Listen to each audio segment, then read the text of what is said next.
Welcome to Leveraging Brain Science, the Micro Learning Series. This is episode 4, Error and Recall. In our brain, we create these mental models and use these to form predictions about the world around us.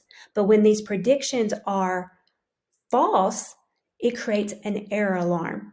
And what this does, it either makes us embrace learning from these errors or we avoid the error altogether. And so letting our students know that making mistakes can actually help them learn. So, for example, how many knees do you think an elephant has? Well, in our mind, we probably see 4 legs and 4 knees. But what if I told you that was wrong? That's going to get you curious, and probably a lot of you are going to go Google that after this. Same thing with our students. We have to, in our classroom, foster a culture of that it's okay to make mistakes, but then what do you do after that? We want to learn from those mistakes. We want to learn from those errors, and we all make mistakes, so that's okay. We also want to give our students feedback, letting them know where they are, where they're going, and what is the next step. Recall. Recall leads to stronger, deeper, and more accessible memories.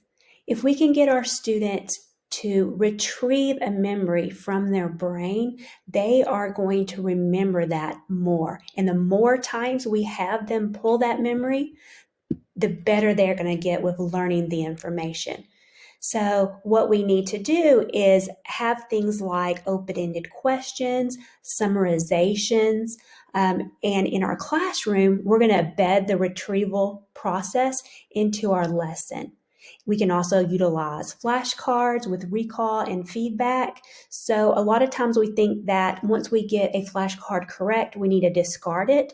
And what we really need to do is just keep it in the pile and constantly retrieve the memory of that, and that's going to make us improve our understanding of the concept.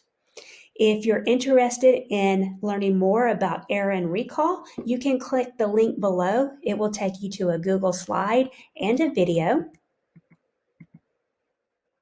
Also, we just want you to know that remember that sometimes the small changes can make a huge impact. And I want to leave you with this question. How can you leverage the information on error and recall to enhance learning?